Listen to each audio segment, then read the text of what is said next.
Serial अनोखा बंधन के आने वाले अपकमिंग एपिसोड में आप सभी को देखने को मिलने वाला है कि जैसा कि साधना को बिल्कुल भी बर्दाश्त नहीं हो रहा होता है कि केतकी वरदान के करीब जाए, इसीलिए वो प्लान बनाती है कि क्यों ना इन दोनों को ही अलग किया जाए। और उसके बाद वो केतकी की भाभी को फोन करके बुलाती है और कहती है कि तुम्हें पैसों की जरूरत है और हम तुम्हें पैसे दे सकते हैं, लेकिन उसके लिए तुम्हें हमारी शर्त माननी पड़ेगी। और केतकी की भाभी भी मान जाती है और कहती है कि ठीक है, आप जो कहेंगी हम करेंगे, बस आप हमारे पति का इलाज करवा दीजिए। जिसके बाद साधना केतकी की भाभी को सारी बातें समझा देती है और उसकी भाभी भी मान जाती है। तो वही दूसरी तरफ अब आप सभी देखने वाले हैं कि कालिंदी साधना के पास आती है और कहती है कि आप तो कह रही थी कि आप वरदान और केतकी को अलग कर देंगी, लेकिन वो तो एक दूसरे से और भी ज्यादा करीब आ रहे हैं। चलिए, आपको विश्वास नहीं हो रहा होगा, मैं आपको दिखाती हूँ। और उसके बाद कालिंदी साधना का हाथ पकड़ के उसे वरदान केतकी के कमरे में ले जाती है, जहाँ पर केतकी का रूम बहुत अच्छी तरीके से सजा होता है। और कालिंदी साधना से कहती है कि देखा आपने माँ, आपका बेटा केतकी के लिए कितना कुछ कर रहा है और आप इन दोनों को अलग करने के पीछे पड़ी हुई हैं, लेकिन फिर भी ये दोनों अलग नहीं हो रहे हैं। पर साधना कहती है कि इस बार जो हम करेंगे, वरदान भी केतकी से नफरत करने लगेगा और खुद उसकी हाथ पकड़कर उसे घर के बाहर के रास्ते दिखाएगा,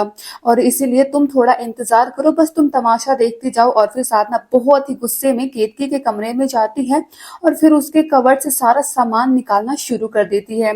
जिसके बाद जैसे ही केतकी अपने कमरे में आती है तो साधना को देखकर कहती है कि माँ, आप ये क्या कर रही हैं, आप हमारा सामान क्यों निकाल रही हैं। जिसके बाद साधना कहती है कि तुमने जो किया है उसके बदले अब तुम्हारा सामान ही पैक किया जाएगा, क्योंकि तुम इस घर में रहने के लायक नहीं हो, क्योंकि तुमने चोरी की है। जिस बात को सुनकर केतकी बहुत ही ज्यादा हैरान हो जाती है और कहती है कि माँ, हमने कोई चोरी नहीं की है। लेकिन वही दूसरी तरफ दादी आती है और कहती है कि तुम्हारे मायके से कॉल आया था और तुम्हारी भाभी कह रही थी कि उन्हें पैसे मिल चुके हैं, पर हम में से किसी ने तो उन्हें पैसे नहीं भिजवाए हैं। लेकिन फिर किसने पैसे भिजवाए होंगे, तो तुम ही हो जो पैसे चोरी करके अपने मायके भिजवाई हो, क्योंकि हमने तो तुम्हें कोई पैसे दिए ही नहीं थे। जिस बात को सुनकर केतकी के तो पैरों तले जमीन खिसक जाते, वो बहुत ज्यादा परेशान हो जाती है और कहती है कि आप लोग मेरा सामान क्यों निकाल रहे हैं, उसकी कोई जरूरत नहीं है, क्योंकि ये मेरे पति का घर है और मुझे यहाँ से कोई नहीं निकाल सकता। और फिर केतकी सूटकेस से अपना सारा सामान निकाल कर फौरन अलमारी में रखना शुरू कर देती है, जिसे देखकर साधना बहुत ही ज्यादा गुस्सा होती है और अपने मन में सोचती है कि ये इतनी अड़ियल कैसे हो सकती है। लेकिन अब साधना ने भी ठान लिया है कि वो केतकी को वरदान की नजरों में गिरा कर रहेगी। जिसके बाद केतकी उन सारी बातों को छोड़कर वहां से सीधे अपने दोस्त के पास चली जाती है। तभी अचानक से पुलिस वहां पर आती है और कहती है कि हम यहाँ पर केतकी को लेने आए हैं, क्योंकि उन पर इल्जाम है कि उन्होंने चोरी की है। जिस बात को सुनकर केतकी बहुत ही ज्यादा हैरान हो जाती है कि पहले साधना ने उस पर इल्जाम लगाया, अब यहाँ पर पुलिस आ चुकी है। उसे तो कुछ समझ ही नहीं आ रहा होता है, क्योंकि उसने तो कोई चोरी की ही नहीं होती है। लेकिन वही दूसरी तरफ जैसे ही केतकी बाहर आती है तो पुलिस वाले कह रहे होते हैं कि ये तो वही है जिसके बाहर पोस्टर लगे हुए कि हमारी बहू चोर है, तो पक्का चोरी इसी ने की होगी। जिसके बाद पुलिस केतकी को पकड़ के ले जाने लगती है। तब केतकी कहती है कि आपको कोई गलत फहमी हुई होगी, हम कह रहे हैं कि हमने चोरी नहीं की है, तो आप हमें ऐसे लेकर नहीं जा सकते हैं। जिसके बाद केतकी घर लौटकर आती है तो वहां पर देखती है कि उसके नाम की पोस्टर लगी होती है, जिसमें लिखा होता है कि हमारी बहू चोर है।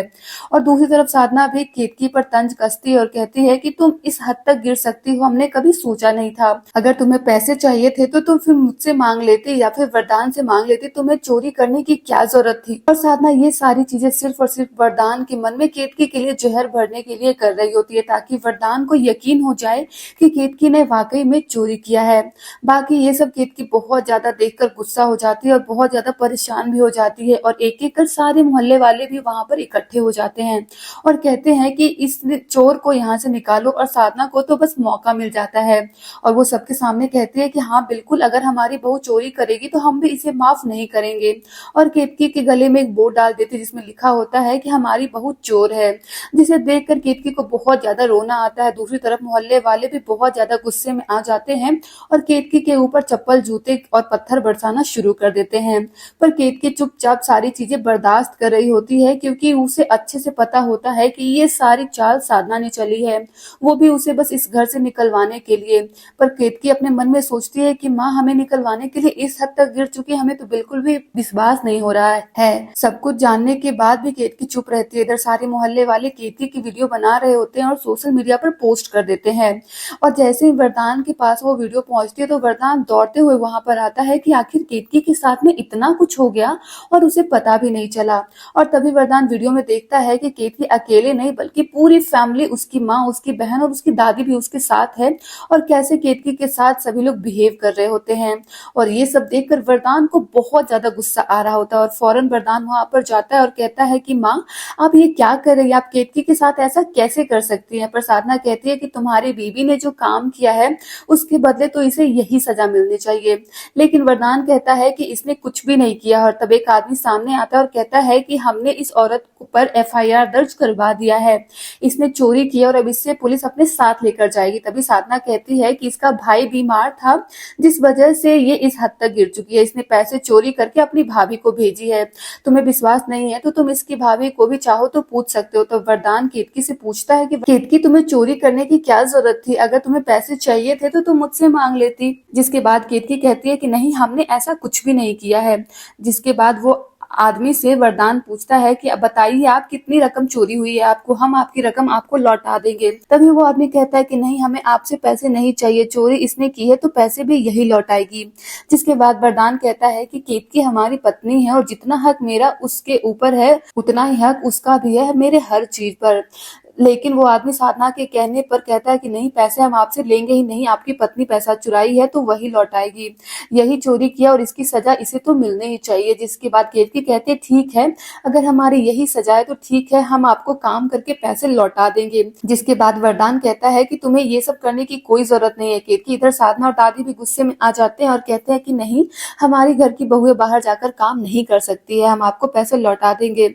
लेकिन केतकी कहती है कि नहीं, मैं घर पे रह के ही काम करके इन्हें पैसा लौटा दूंगी। वरदान केतकी को बहुत समझाता है और कहता है कि तुम्हें ये सब करने की कोई जरूरत नहीं है। पर केतकी वरदान की बात नहीं मानती है क्योंकि वो साधना की कोई भी चाल कामयाब नहीं होने देना चाहती, उसके हर एक खेल का मुंह तोड़ जवाब देना चाहती है। पर इधर वरदान बहुत ज्यादा गुस्से में होता है अपनी माँ और दादी पर, उनसे कहता है कि आप लोग इस हद तक गिर जाएंगे, मुझे अंदाजा भी नहीं था और मुझे मालूम है कि केतकी ने कोई चोरी नहीं किया। जिसको सुनकर साधना बहुत ज्यादा परेशान हो जाती है और अपने मन में सोचती है कि उसने तो ये सारा ड्रामा केतकी को घर से बाहर निकलवाने के लिए किया था, अब तो ये सारी चीजें उसी पर उल्टी पड़ गई है। वरदान को बिल्कुल भी विश्वास ही नहीं हो पाया कि केतकी चोर है, उसने चोरी की है।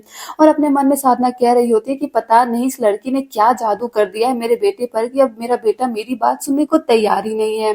वही दूसरी तरफ वरदान गुस्से में होता है और कहता है कि आप लोग केतकी से माफी मांगे, ये जो आप लोगों ने केतकी के साथ किया है, आप लोगों ने पूरे मोहल्ले के सामने जो केतकी की बदनामी की है, इसकी इज्जत को उछाला है, इसके लिए मैं आपको कभी भी माफ नहीं करूंगा।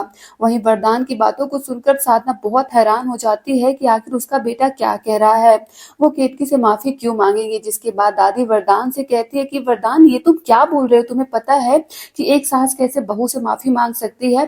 तो वरदान कहता है कि सिर्फ सास ही नहीं दादी, आप भी केतकी से माफी मांगेंगी, आपको भी ये सब कुछ करना होगा। तब साधना बहुत ज्यादा गुस्से में आती है और कहती है कि हम तो माफी नहीं मांगेंगे क्योंकि हमारी कोई गलती नहीं है, सारा कसूर तुम्हारी पत्नी केतकी का है, चोरी इसने की थी, अगर इसे पैसे चाहिए थे तो ये तुमसे मांग लेती, लेकिन इसने ऐसा नहीं किया, इसने सीधा चोरी कर लिया। पर केतकी कहती है कि हमने कोई पैसे नहीं चुराए हैं, पर फिर भी अगर आप हम पर इल्जाम लगा रहे हैं तो ठीक है, हम सारे पैसे चुका देंगे।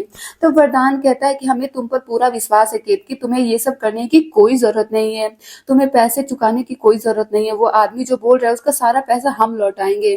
तो दोस्तों, अब केतकी को बाहर निकालने के लिए क्या साधना इस हद तक गिर चुकी है? क्या आपको साधना का ये बदला हुआ रूप बहुत अजीब लग रहा है? अपनी राय हमें कमेंट सेक्शन में कमेंट करके जरूर बताएं और वीडियो अच्छी लगी हो तो इसे लाइक शेयर और चैनल को सब्सक्राइब जरूर करें। मिलते हैं जल्द एक नए और ताजे अपडेट के साथ, तब तक के लिए गुड बाय।